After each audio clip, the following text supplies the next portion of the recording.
Okay, good evening everyone. I think we're going to make a start. Welcome to Modern Art Oxford and to tonight's talk. My name's Ben Roberts. I'm the Curator of Education and Public Programmes here at the Gallery.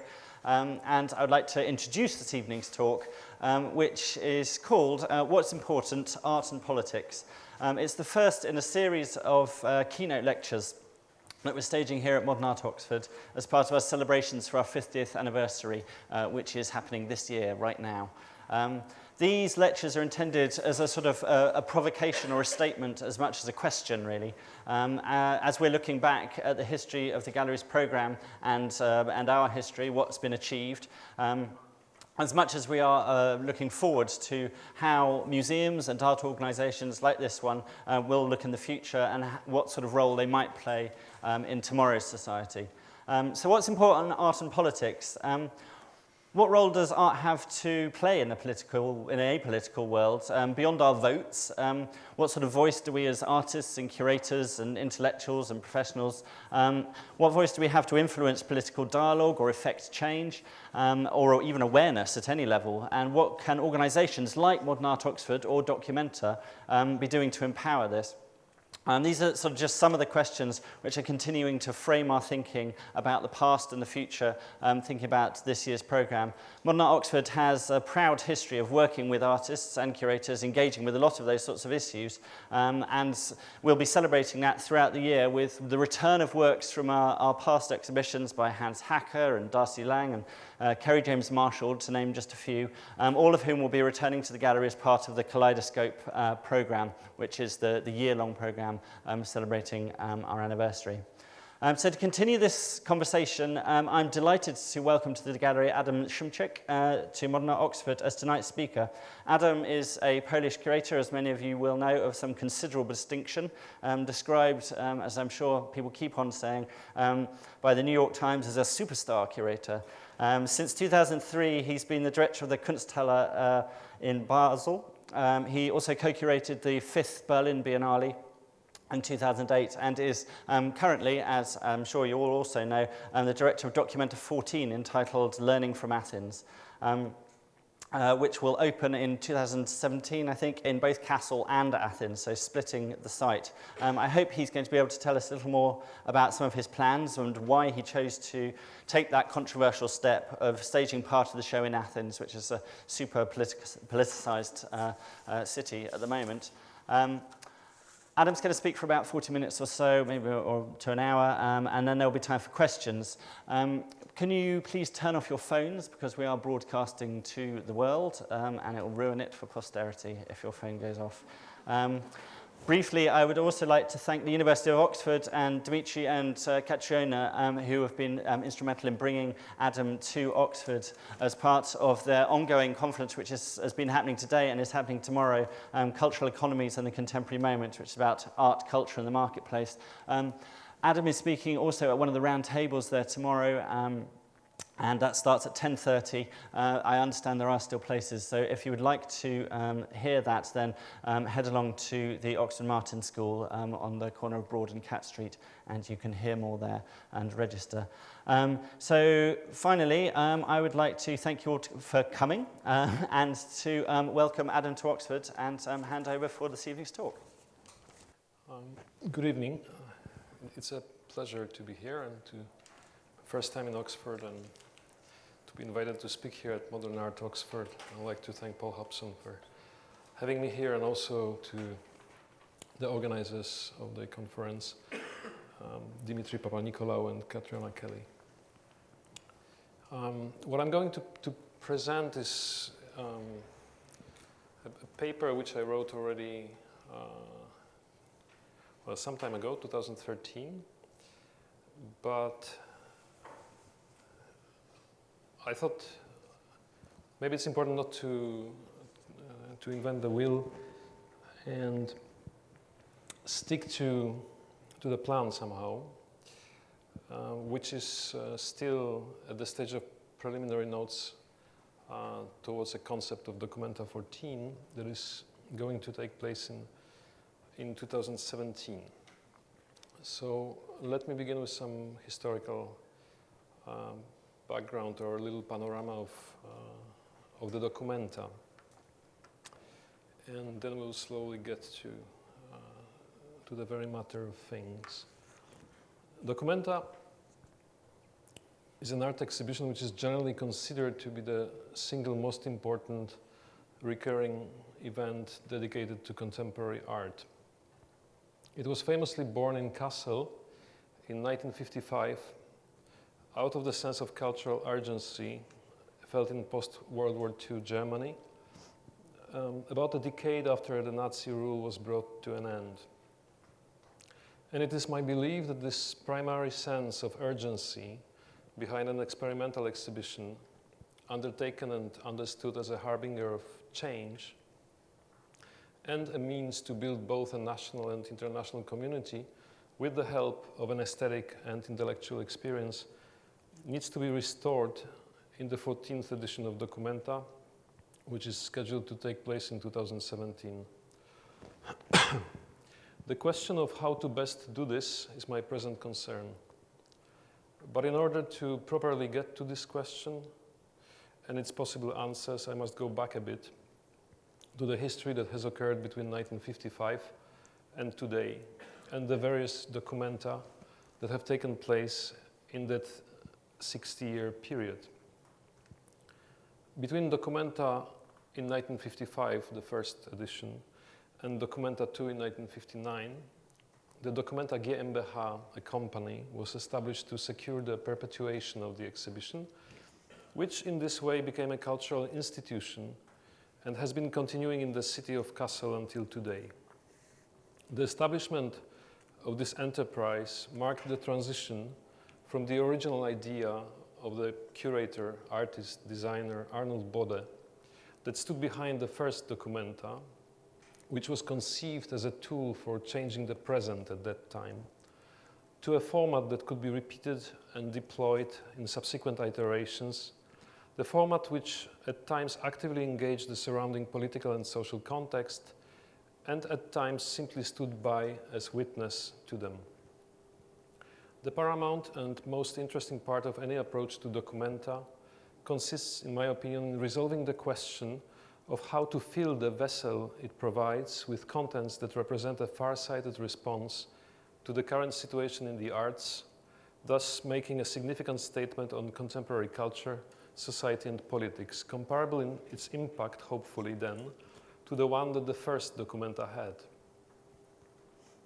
If the first Documenta was created in the wake of an overarching need for the material and social reconstruction of Germany, that requirement paralleled the need to create a common platform of experience and discussion of values for the nation's citizens, and later on internationally as well. And indeed, the contemporary art exhibition provided a plausible forum where such a discussion could take place. While that first Documenta, engaging the broken traditions of the avant-garde, was staged among the ruins and flowers, the ruins of Fridericianum and the flowers of the huge exhibition of gardening that was taking place in 1955 in Kassel, and which provided a pretext for Documenta to be organized. This context allowed it to both look backward to the past and daringly point toward possible futures. The key task undertaken by Arnold Bode, the initiator and the curator of the first and three subsequent editions of Documenta, was to ensure that the continuity of development in Western European modern art, interrupted by the wartime years of historical catastrophe, might be reinstated. Led by Arnold Bode and structured according to an interpretative framework drawn by art historian and curator Werner Haftmann, Documenta was bound to the idea of modernist progression in Western European avant-garde painting and sculpture, including its post-war continuations through its second, third, and fourth curatorial iterations. In 1968, Documenta IV was confronted with a critique and social dissent that marked this period. Both the audience and the featured artists called for more participation and for a radical reformulation of the show. In the much-debated 1972 edition, curator Harald Seemann embarked on a fully auctorial model of curating and proposed a 100-day event to replace the somewhat worn formula of his predecessor's 100-day museum. The 4 editions that followed, with all their particular differences, moved away from the show's ambition to be an all-embracing statement on contemporary art and society. Instead, a more pluralistic, media-specific and artist-centered curatorial vision reigned. Coinciding with the late phase of the Cold War, Documenta in the 1970s and 1980s through the 90s entered the process of becoming a heritage, taking a distance to political realities and coexisting with the general consolidation of the art market around the Western developments that gradually subsumed the great international experiment of minimalism and conceptual art. This curatorial state of things got pointedly challenged by the paradigm-shifting Documenta 10, organized by Catherine David in 1997. Her exhibition brought into play new geographies and historical trajectories around the globe, restoring the show's conceptual edge while declaring politics and poetics as an inseparable whole. Documenta 10 was the first to make visible the shift of the world's cultural map after 1989. Without the imaginary enemy, a world economy based on the exploitation of entire nations and peoples, suppressing differences in the stalemate of ideological confrontation between the ill-governed, quasi-totalitarian East and the self-righteous democratic West, which is a polar view that in the future would be replaced by the distinction between the West and the South, the West and radical Islam, or the West and anything else depending on its need. Such vision had to undergo a radical readjustment. In 2002, Okwui Enwezor's Documenta 11 continued this intellectual project, expanding the show's global outreach. He brought the discursive critical orientation of Documenta 10 to a logical consequence through the establishment of numerous decentralized platforms in Vienna, New Delhi, and Santa Lucia, Freetown, Lagos, Johannesburg, and Kinshasa, and then in Kassel itself. The last platform was the exhibition. Dedicated to political and cultural subjects such as democracy unrealized, transitional justice, and creolization, these platforms demonstrated that art should not be seen in isolation from the condition of global society, firmly asserted a post-colonial pluralistic view of the world, and accomplished a change of focus from art objects to political and social transformation processes. The cultural expressions articulated in Documenta 11 voiced out this change of focus with unprecedented force, revealing the disastrous effects associated with the quick advance of the global economy and allowing for a more layered picture of the contemporary world to emerge. Including a significant number of non-Western artists and thinkers, Documenta 11 constituted a historical and cultural caesura from which any serious attempt to embrace the present must begin anew.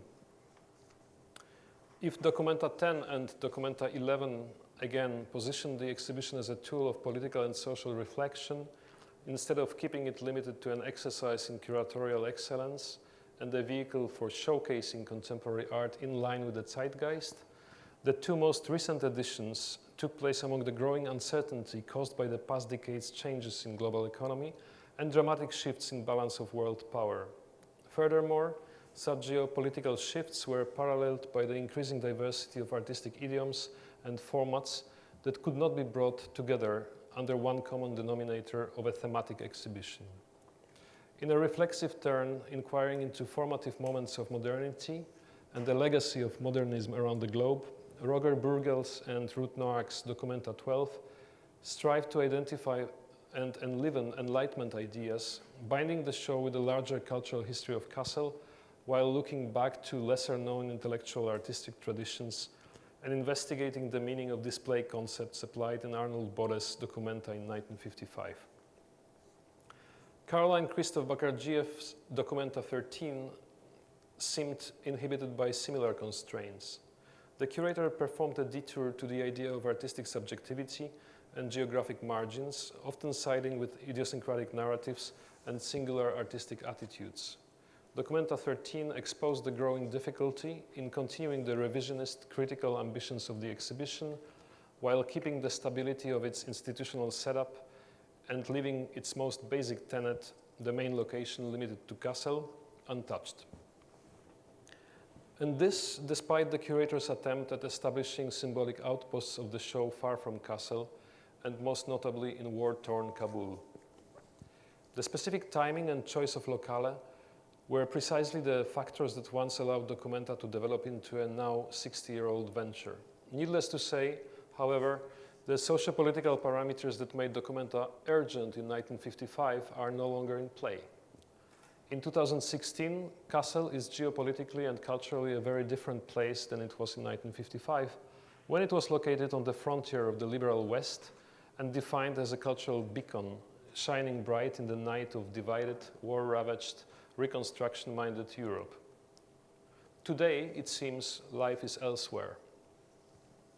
To that end, I believe we have again arrived at the point where fundamental questions about place and time need to be asked in order for the exhibition to continue as an efficient measure against the passive cultural mood defined by the expectations of the contemporary audience and art market. Documenta 14 should devise ways to circumvent this spectacular regime.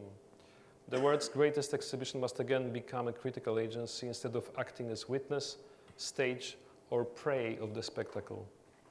I believe that for this to happen, Documenta, which has so far been primarily bound to one place and a predictable 5-year rhythm, needs to be radically, if temporarily, redefined. In a world undergoing the profound ruptures that have been taking place at increasing speed in this century, Documenta must again seek for its vocation. Documenta 14 should fully embody both its role as a space for reflection on the present and a tool of transformation, which I think it did deliver in diverging contexts and ways in 1955, 1972, 1997, and 2002. I feel it is time, as unclear and unstable as the current state of things may appear, to open the exhibition to the fleeting present, as is reflected in a wide range of cultural practices taking place in locations and contexts of production that do not overlap with the art world as we know it, geographically and economically. In order to activate Documenta as a tool to generate critical investigation, I proposed that Documenta 14 should be extended to another city, coinciding with a show that will take place in Kassel. While looking at the exhibition's historical development, I came to the conclusion that the position of host that Documenta played towards even the widest variety of guests invited to Kassel, however generous, is not sufficient. The position of host becomes ideologically difficult to maintain if the host never dares to assume the role of guest and leave home. Indeed, thinking about the future Documenta, I sense that the urgency of its beginnings is not there anymore and needs to be found again. And such a process must be a quest that doesn't presuppose its own result or stick to one direction. The metaphor of the journey that we undertake in order to hold a better understanding of the world and of ourselves offers itself here. Such a trip, once initiated, does not end in its destination. It's not an exploration, but rather a drift, a form of willful estrangement that should lead to new realizations for those who undertake it. Therefore, as a programmatic move of the upcoming Documenta 14, I proposed in 2013 that the exhibition in 2017 should take place simultaneously in Athens and Kassel. These two projects, realized in different ways, while learning from their respective places and from each other, will form two pictures that could never be superimposed to form a single image. Nor will the two shows be possible to grasp from a one vantage point.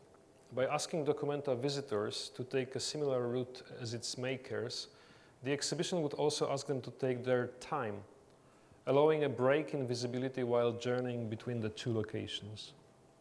My hope is that the exhibition will thus become an agent of change and a transformative experience for its audience and participants in both cities.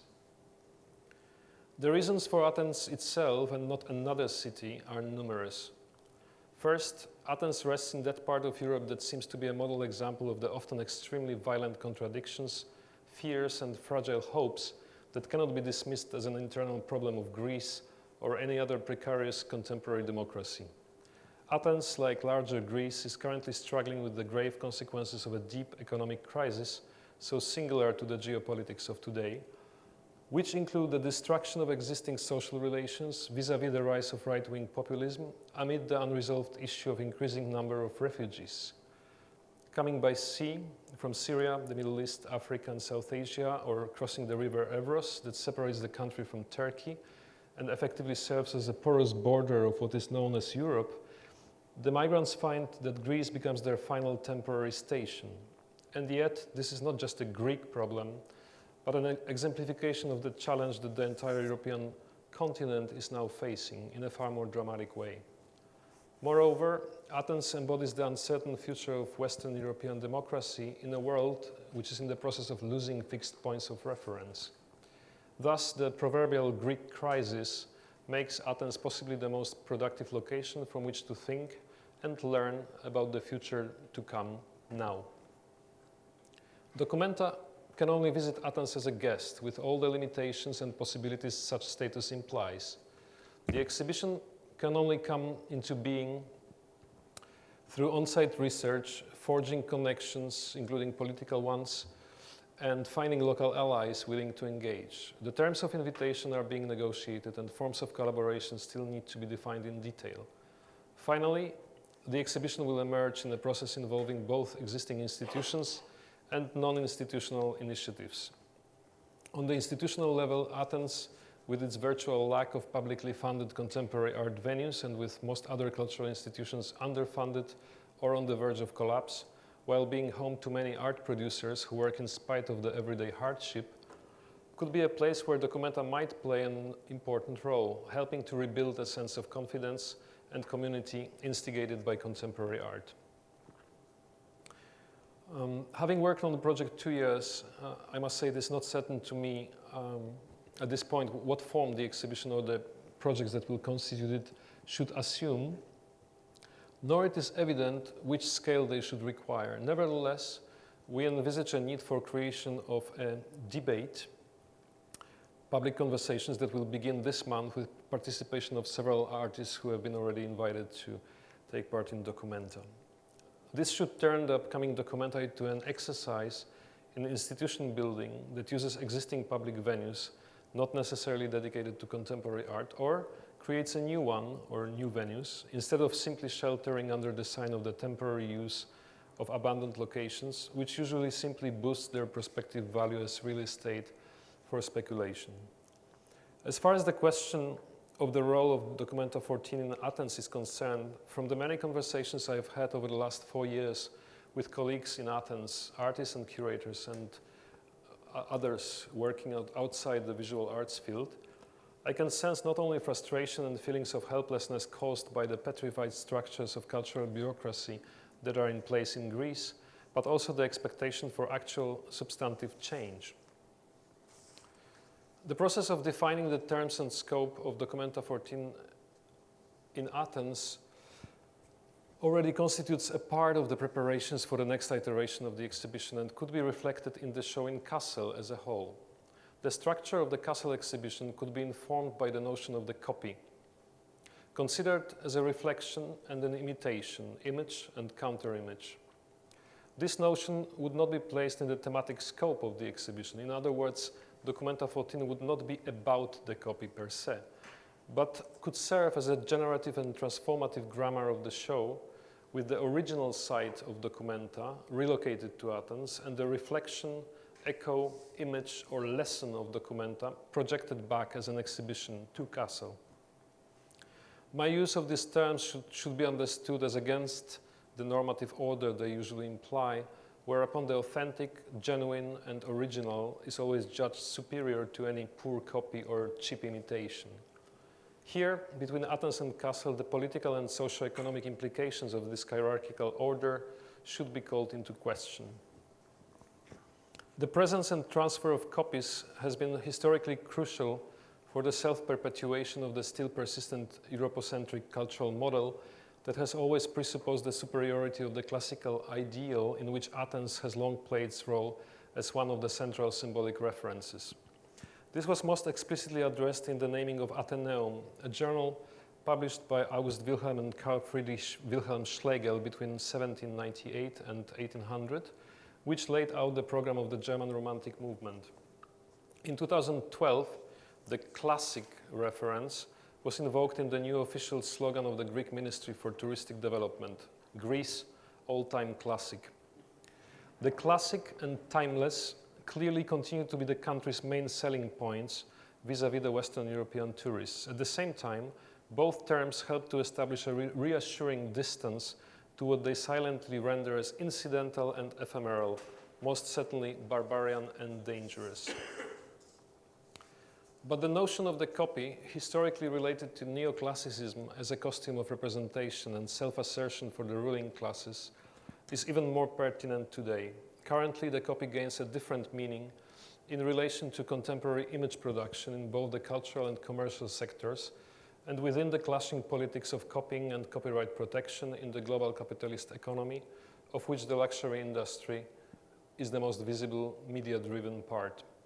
I think it is worthwhile to address the tension between the exclusivity inherent to the idea of the timeless classic and the inclusive, pervasive character of a poor copy through the concept of the double exhibition. Though the working title of my proposal, Documenta 14, Learning from Athens, is not meant to be the definitive title of the exhibition, I believe it gives a good impression of this intended twofold structure and the reciprocity it would involve.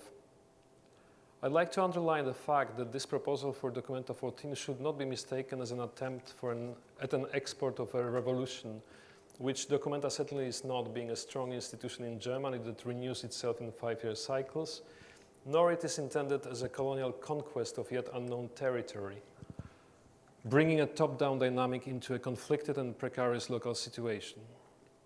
But the fear of making mistakes would make a poor excuse for the lack of actual involvement.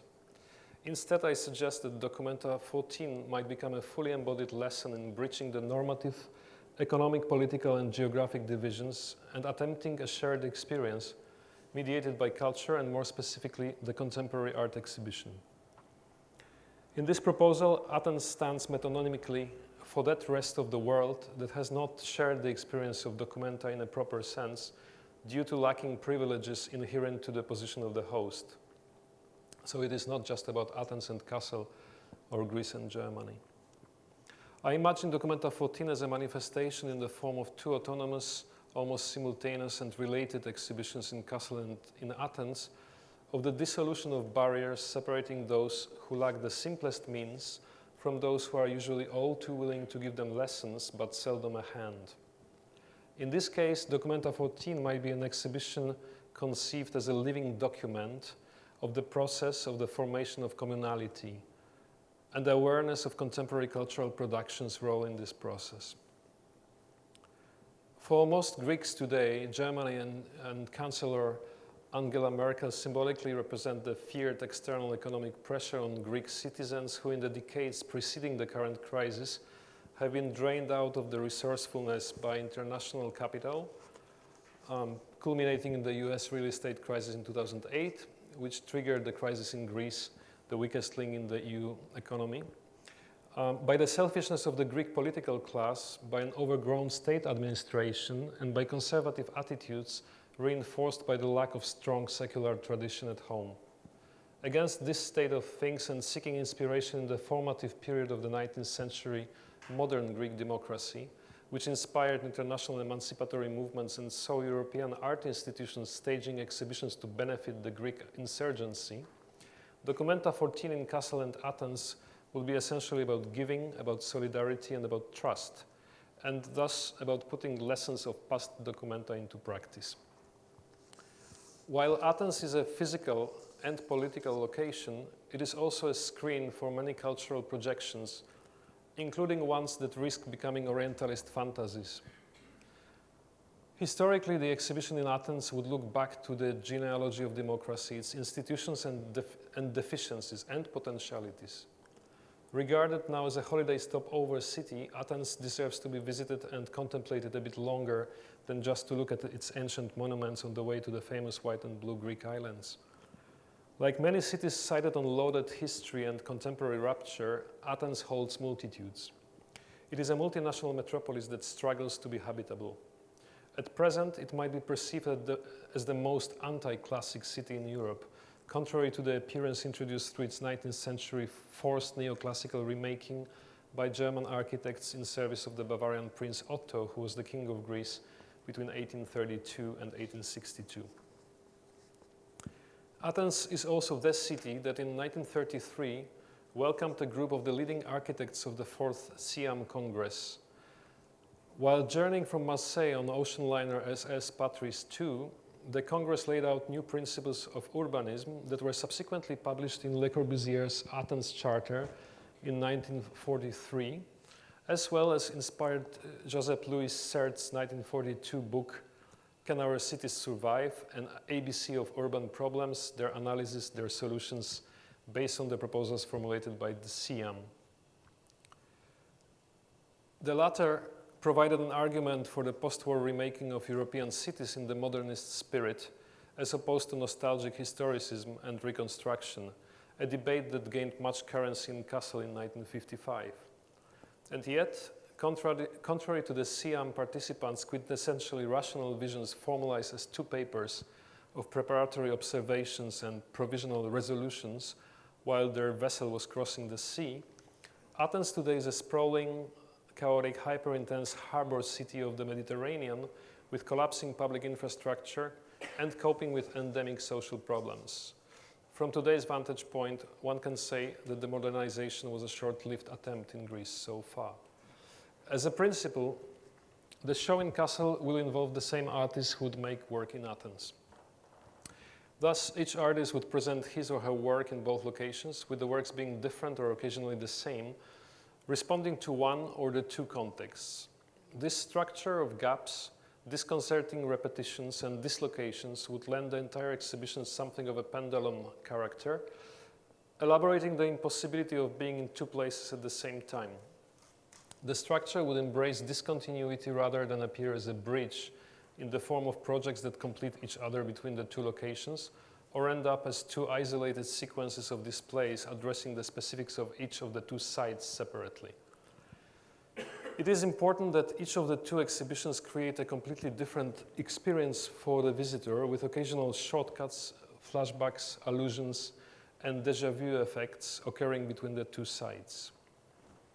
Coinciding with Documenta 14, I imagine parallel projects, public meetings, and events set up by a variety of actors and taking place in different public venues in Kassel and Athens, forming a loose meshwork as a shadow of Documenta 14 and allowing the articulation of various voices as another aspect of the exhibition.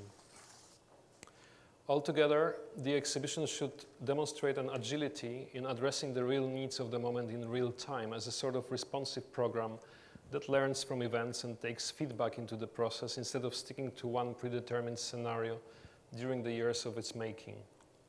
In my opinion, as a curator, this agility is precisely what makes a great exhibition different from the pitch of a film script that has to tell the story according to the rules of the industry in order to be accepted by the producers.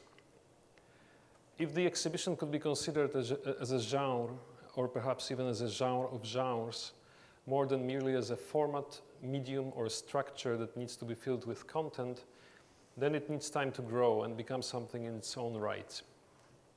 To that end, my proposal aims to modify the received formula, the dispositive of Documenta.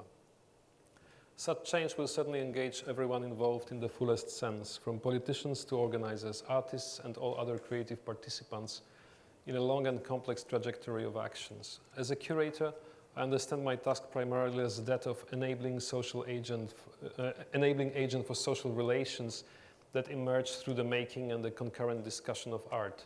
And the making is always making it public.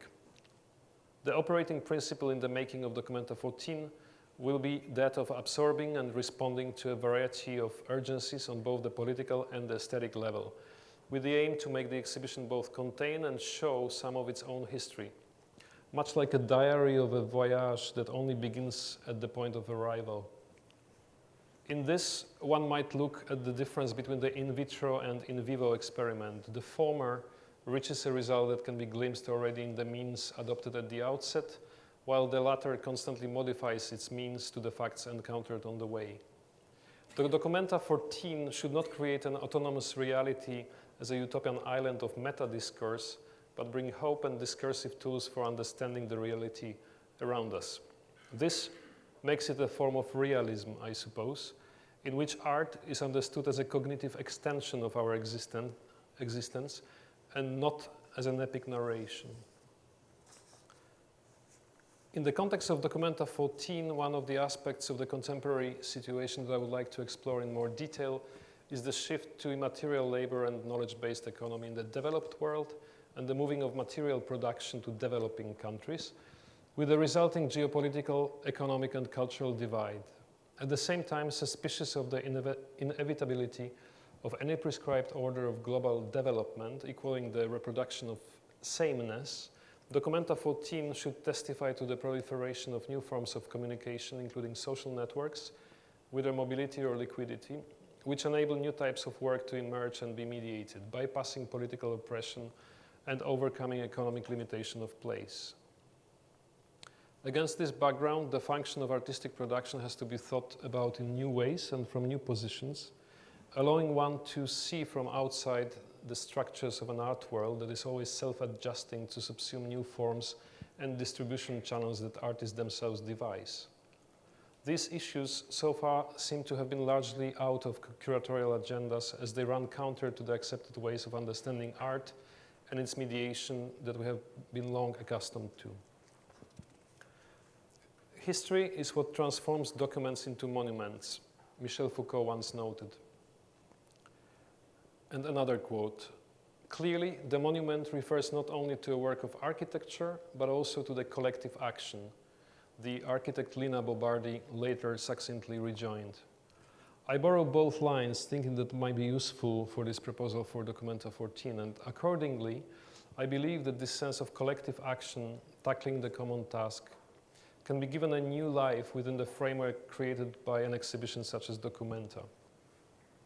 My proposal is not the result of a wish for the full auctorial authority of the curator, which is an unsupportable position today.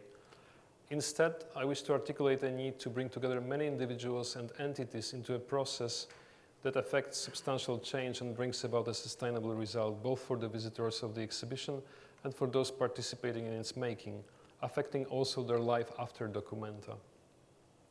By proposing a decisive shift that will consist in the creation of the two resonating exhibitions in the two cities of Documenta 14, Athens and Kassel, I would like to return to the original role of Documenta as a document testifying to time and place, and one that cannot be replaced by the monument to its own heritage. Thank you very much. I would be very happy to take questions. Thank you very much, Adam. That was really interesting. If I could ask, there's one thing to kind of come into a situation where you present yourself as being somebody who does not have any colonial ambitions in that situation. And there's quite another how you might be interpreted in a particular political and extremely volatile situation such as there is in Athens. Have you found working on the ground is actually different from what you planned in advance, or is it sort of much as you predicted? I think it's, I didn't make any too specific predictions, I think. Right. So whatever happens, I take it, you know. I cannot say that I expected that we're going to be only welcome with open arms or that we're going to be totally rejected, so we are somewhere in between. And of course, you know, my declaration of the lack of ambition to colonize is a preemptive statement, but at the same time, that's, you know, what I think. I mean, I'm sorry for this. But as I said, one could eventually decide not to do Documenta in Athens and then keep doing it in Kassel. Would it help the situation in Athens? I doubt. Do we want to change everything in Athens? I doubt. You know, we are working in limited field. I mean, we are working with artifices. We are not working on reality. I mean, it's a fiction that this gap can be ever fully crossed. And I think the discussion earlier on today, which dealt with representations or images of the crisis, is showing very clearly that there is this need or like a kind of moral urge to step over the border that divides the reality of refugees from the reality of photographers, but this can never be crossed. It is crossed within an artifact, perhaps. So I think it's artifact that has to be judged, and we are working on an exhibition of a kind, which includes a long period of preparations and several manifestations of the exhibition on the way to the exhibition. So we begin end of this month with a kind of semi-public venue created together with the Athens School of Fine Arts. So we're going to work with students of the academy, and we're going to bring artists into dialogue with students fairly early. So this is one of the means to counter this expectation that Documenta should produce some sort of coherent list of artists at a certain point and publish it. So we want these artists to be, to a degree that they can, part of the life of the city in the process, and then the work itself would be a materialization of their experience, only partly because I don't believe that this project is about some kind of genius loci of one place or the other. I would strongly rely on the ideas that I know that had been developed in the practice of those artists who are going to be part of the exhibition. I'm more interested in kind of deploying these practices in this context rather than just learning from the context by making few observations and then transforming it into kind of picture, a portrait of the situation. Yes, if this. Yes. Well, okay. Well, thank you so much. Following up on this, I was stricken and I really enjoyed your references to lesson education. So it brings, an obvious question for me to ask is, how would you define the ethical imperative, the category of ethics? And if you see there to be an ethical imperative in sort of what the project of Documenta is about. And a question sort of slightly related on the geopolitical aspect, I was wondering about this category of the global south and how important this category or this concept, if you will, is in the course of developing the exhibition. Well, we understood from the very beginning that it is not simply learning from Athens, that you cannot, in a way, you say it, but you cannot just say that you're learning from Athens. So then this line from Gayatri Spivak came in hand, which was something about learning to learn from below, which is basically trying to project yourself in the position of the other, and from that position try to understand something, perhaps. But I don't think, there have been many questions so far to ask, what have you learned in the last year and a half? I really cannot answer this question, and this is not defensive. We are in the process of learning, but this process is not going to be, complete and then produce the exhibition. Of course, we're going to be judged for this exhibition, and the artists are going to be judged for the works in this exhibition. But I don't see the exhibition as a kind of culmination and answer to this question that the working title of the show is posing, because as I said, it's a working title, and maybe it will remain a working title. So it's not meant to be it's not meant to be the title that kind of formulates this kind of imperative once and for good. It may change, but we don't know yet into what. We're testing some ideas. There's new phrases coming in. So, and the position, ethically, for me it was very difficult to formulate a concept that would make sense in Kassel, and I realized that I was struggling with this idea for quite a long time, like how to do something that is in a way relevant or that responds to so many urgencies, like thinking out of Kassel. And then I try to relocate, like mentally, to change the place, and then it became kind of more understandable suddenly, I think. So instinctively I understand the situation in Athens better perhaps than in many places in the Western Europe. Yes, please.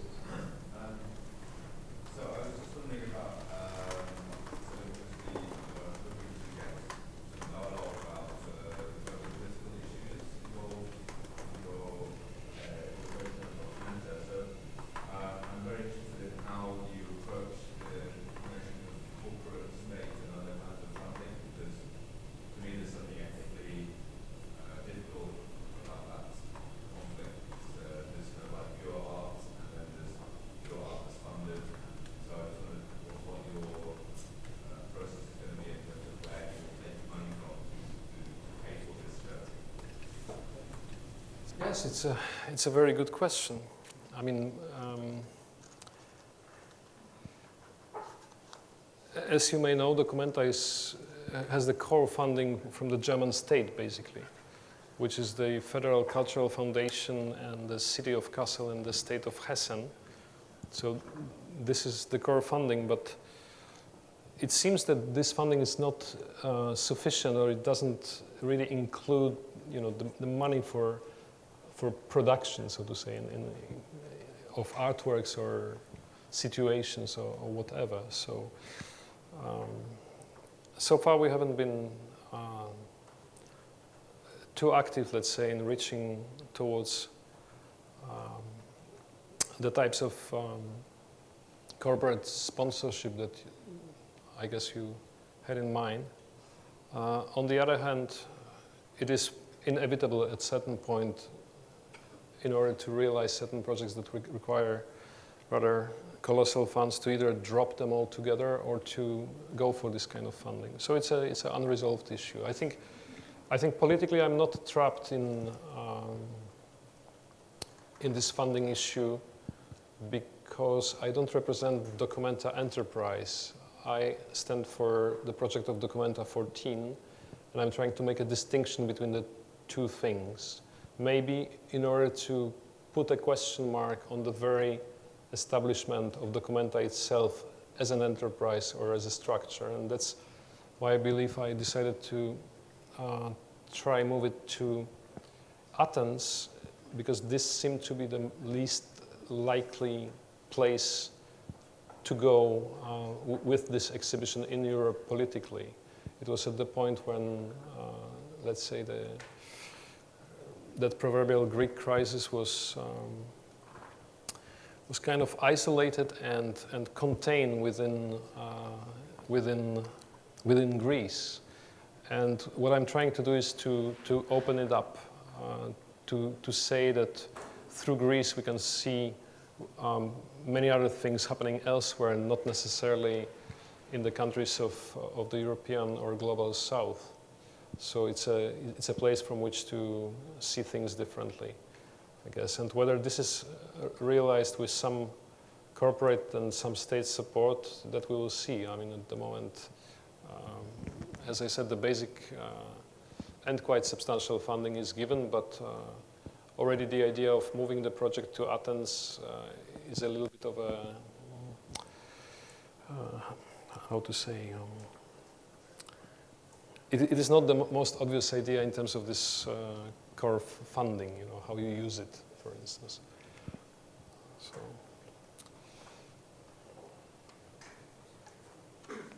Thank you very much for your speech. To continue from the previous question, but also push it to another direction, I was, when first you made the announcement that Documenta 2017 will be in both Kassel and Athens, I realized that especially in Greek media, the idea of a national, or at least nationally framed institution comes to Greece was something that many people picked up. And then also there was a kind of a sense of national pride in Greek media and all that. So the nation has played a role, at least in the Greek coverage I've seen, and I don't know how much it has played a role in German coverage. The first part of my question is this: what was the reaction, say, in Germany and in Greece when you made the announcement? The second part is how much the nation plays a role in what you do in Documenta 2017. It seems that you are speaking to an international audience. Yes, yet both Greece as a nation came in your presentation just now, and Documenta. What I referred to in the presentation was a formation of a certain idea of Greece in the 19th century, which is a enormous and in the meantime, well analyzed concept through the terms of archaeology, for instance, and the role the archaeology played in the formation of the concept of national identity in Greece. This has been recently quite exhaustively demonstrated. And also at the same time, the kind of formation of the idea of Greece in the German Romanticism, so from the other end, slightly preceding, and this is all, let's say, overlapping with a period of in which the idea of nations, the very idea of nation states after the French Revolution is somehow brought into something that then produces this nation states.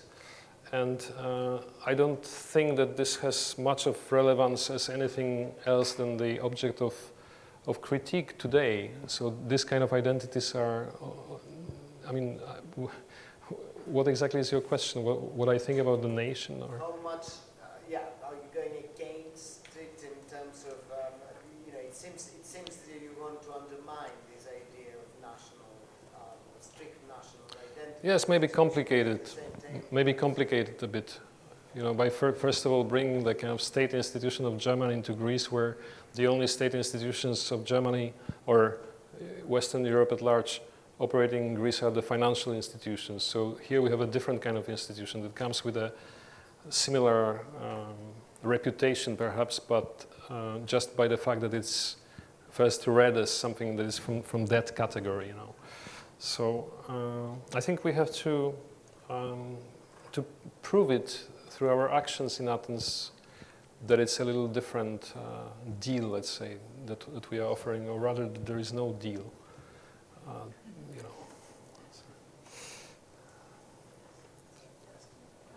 Yes.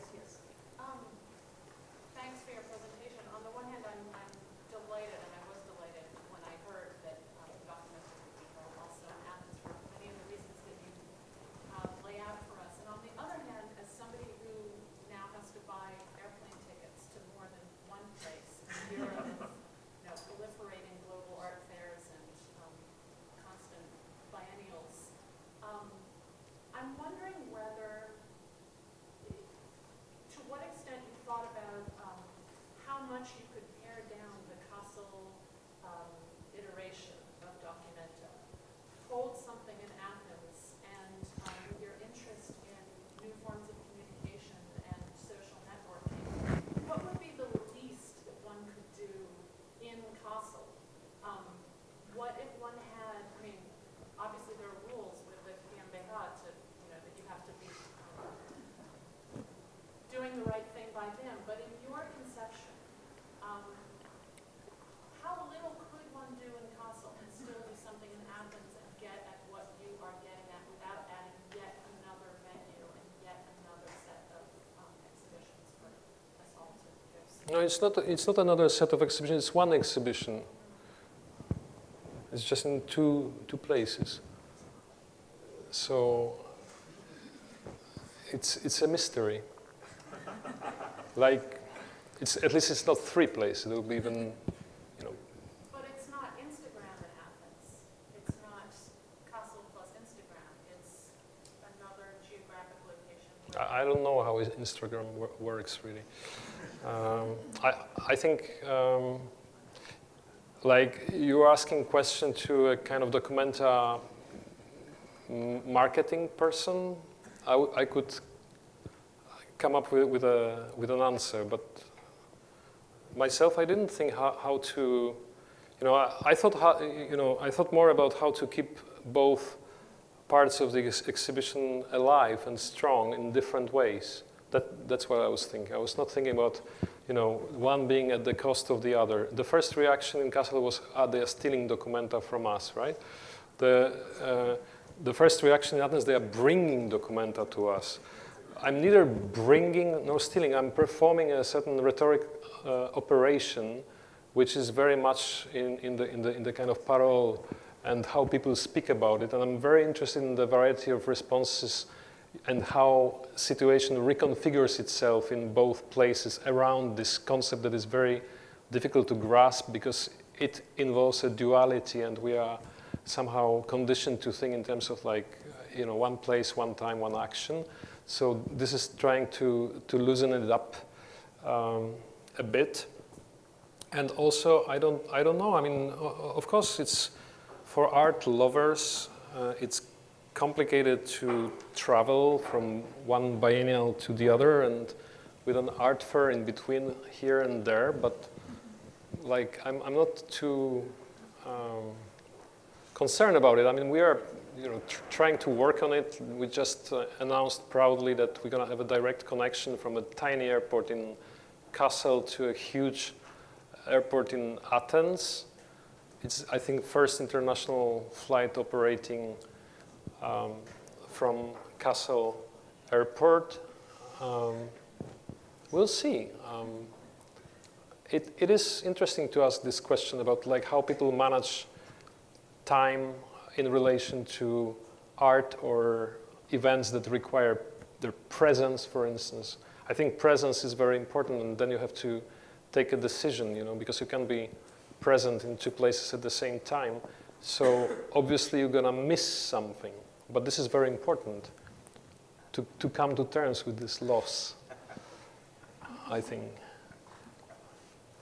Because in a way it puts you in a position where you have to make a choice. You have to, in a way, configure or curate a part of exhibition yourself. You are not being led from event A to event B in some kind of schedule that is manageable. So this idea of manageability is not of so much interest here. Rather, the questioning of the possibility of managing everything is at stake, perhaps.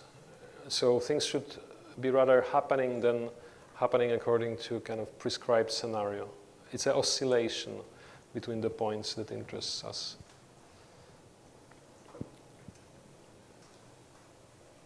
If you're worried about those people carping about the cost of fuels across Europe or anything like that, I don't think you should heed their words. I think the idea of doing an exhibition between Kassel and Athens is brilliant because of all the dynamic, political dynamic, social dynamic that there is throughout Europe, throughout, let's say, the Northern Hemisphere at present. I think it's a very apt choice to try and articulate that through making the link between Germany and Greece in the way that you're going to do. It follows in the tradition set up by the Company when it did shows looking at Paris and Moscow, or Paris and Berlin, the links between those cities. And I think it's a very apt follow-up to that.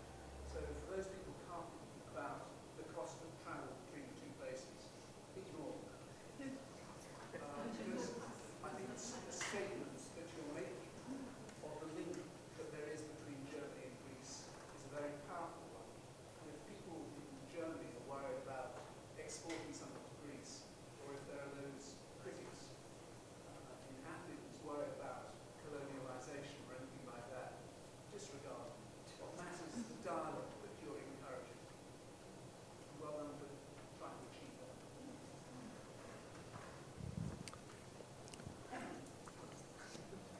I think one of the things I found really interesting when you were talking, maybe it begins to respond to that question about, I understood that as the ecological cost of travel, largely, but when you were talking about processes and practices, and I suppose, I don't know what you think, but it feels like if one really looks at that word exhibition and interrogates exhibition, if exhibition doesn't have to mean things that people have to fly around and see, but maybe can still be embodied events happening in those places, but perhaps the internet or other media can be used to share principles much more widely. And for me, what was inspiring in what you were saying is I heard, I don't know if it's right, but an interest in actually sharing principles and processes and practices of intervention. And maybe then this question about ecological cost of air travel, I don't know how one changes the expectations of this big Documenta audience that wants to go to actual exhibitions. But I heard another impulse in what you were saying. Maybe we, last Documenta was visited by something like 900,000 people from many different countries around the globe, and they all had to get to Kassel somehow. I don't think anyone, asked like a strong question about the kind of ecological cost of this. So I don't think that by offering a more distributed model of an exhibition in which actually we are thinking about addressing the exhibition in Athens in the first place to people in Athens. It's a very big city. Apparently a blockbuster exhibition in our category, contemporary art, culture, is the one that attracts something like 50,000 people. So I don't know how many people are going to come to Athens, especially to see Documenta. Hopefully many, but I think it is not creating this like one destination to which the art world and the surroundings have to flock. Rather working on the idea of choice and asking a question, like kind of, asking the visitors to the exhibition to also first answer a basic question. Which part of the show I want to see? Do I want to see like 2 parts? Can I afford seeing 2 parts and so forth? I mean, it's not totally inclusive, of course. It never is. And I think it will be pretty inclusive for the people in Greece, for sure. I don't think that many Greeks went to see Documenta in Kassel. So, yeah, these are some of the concerns, but yeah, it would be great to reduce art flies, as Gustav Metzger once famously proposed, but it remains a proposal. And it's not a cynical statement, it's just a statement of a matter of fact.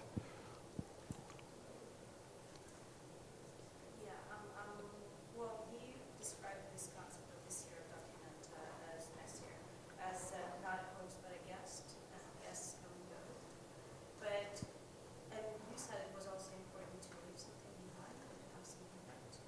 And it's important what stays. So what do you expect to stay, and what would you like to stay, what would you like to leave behind after, as a guest or God? Mm-hmm.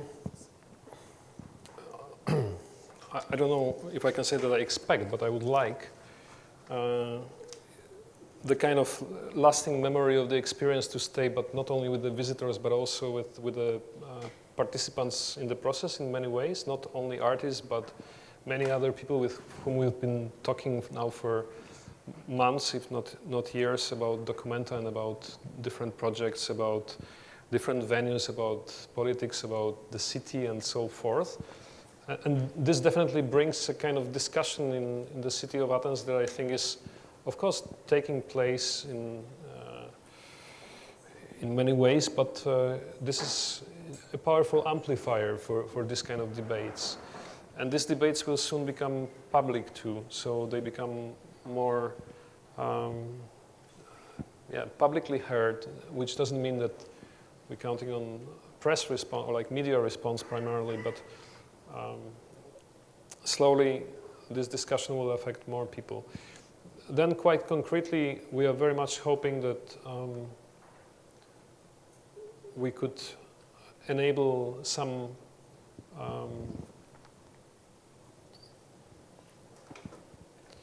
institutions in Athens, from very small ones to really large ones, to keep going, because sometimes it feels like they're gonna be closing down anytime soon, and that will be very sad, I think, in this city, like it will be in any other city. But we're talking Athens, and this is the city in crisis in Europe. I don't know any other, actually, like this.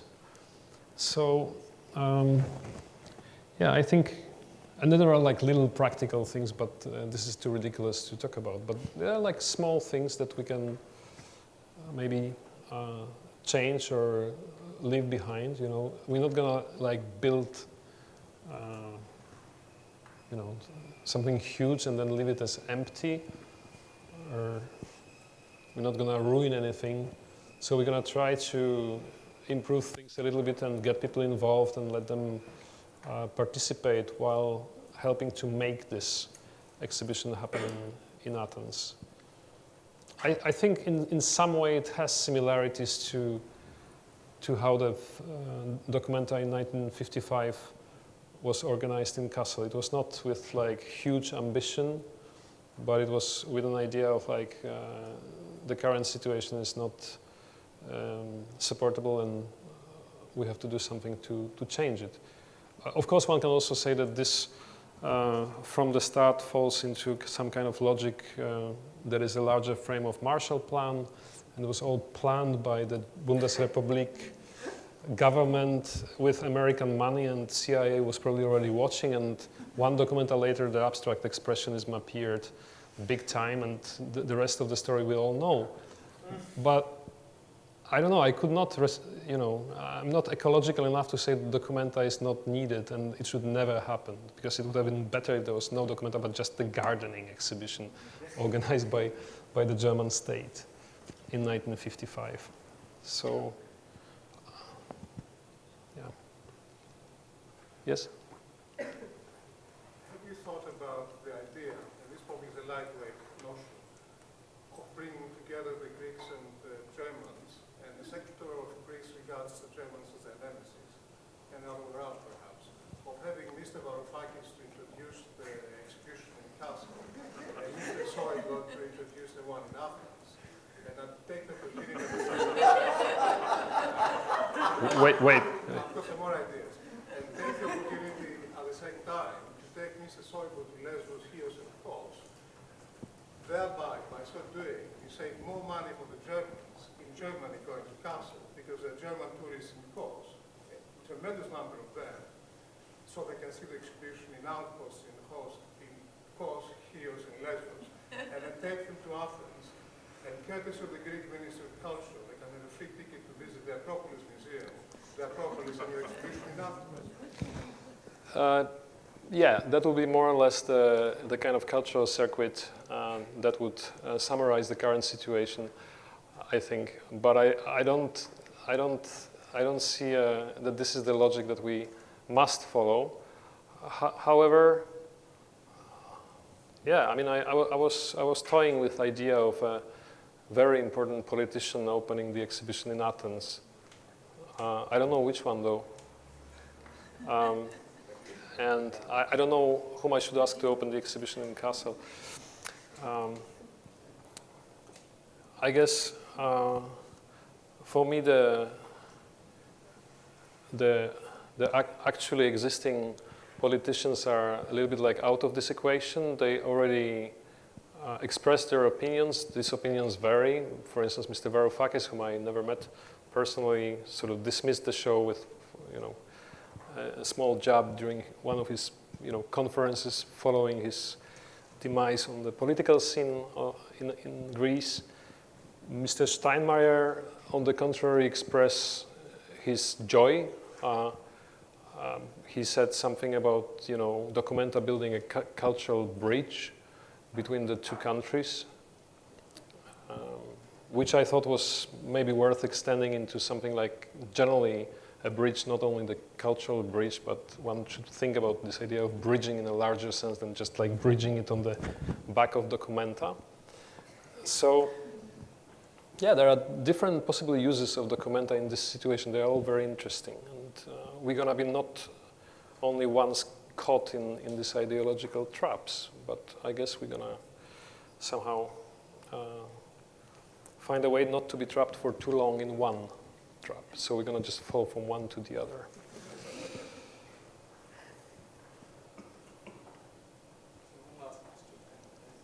Yes, please.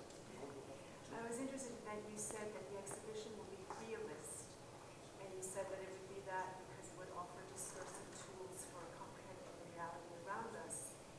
And I was wondering if you could talk about what some of those discursive tools might be. I feel like you've given us a really interesting account of the structure and the ideas of the exhibition, but you haven't told us so much about what the art might be like. That I don't know, honestly. Honestly, I don't know what it might be. I mean, maybe I should know what it might be like, but I don't know what it will be.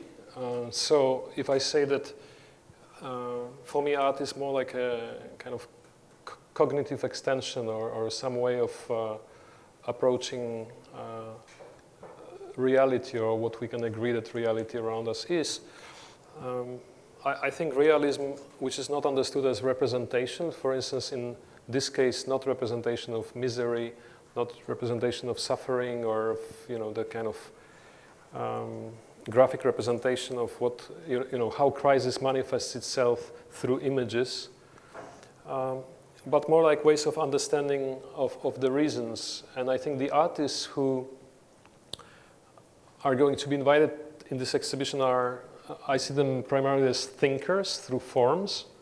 So I very much hope that the forms that are going to be generated and the words that are going to be written by these people are going to help many people to maybe ask questions in a different way, and not just follow everything like we all do through the media, through different kinds of media, of course. You can choose, but there is this paralyzing feeling of impossibility or helplessness vis-a-vis the events of in the world today that I think we are probably all sharing. And I think that an exhibition, the exhibition like this, might be in a way a kind of empowering tool, because it offers a possibility through an artwork to approach the situation around us in a different way. And that's why we need artists, I think, rather than only rely on politicians, for instance, or specialists in other fields. And I'm not talking about the idea of a kind of autonomy of art. It's not just things to be contemplated, but I think that via art we engage with reality in a much more profound way than we do daily or in our everyday lives. So if art makes sense, it makes sense for that.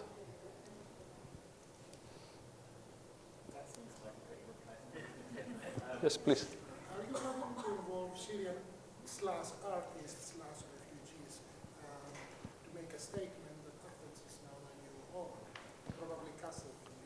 Yeah, I mean, if you visit our website, we have been publishing for already several weeks, actually since more or less around the attacks in Paris. We started a collaboration with a Syrian collective of filmmakers called Abu Nadara. And they are operating in Syria, and they are anonymous, and they have a spokesperson who is operating outside of Syria. So basically every Friday evening we are putting on our website one film made in sort of almost like real time, most likely. I mean, there's no other information provided than the title of the film. There's no names of the makers and so forth. So occasionally there is a title. So this is like one way of dealing with the question of how to represent the crisis, in this case the war. And Abu Nadara say that their main objective in creating these films is to kind of retain the right to image, that they see as one of the fundamental human rights. They think it should be inscribed in constitutions.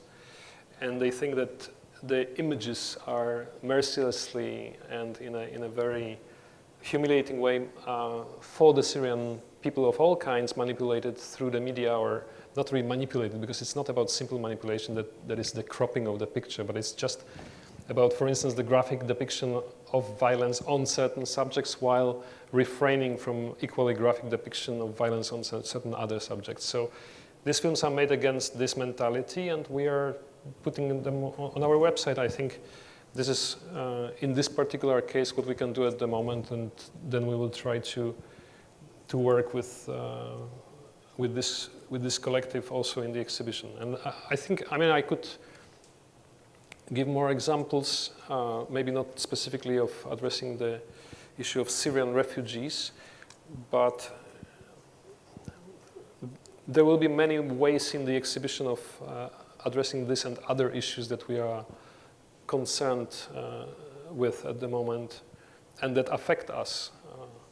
Maybe for the first time since quite long, we are affected by the issues and not only watching. So.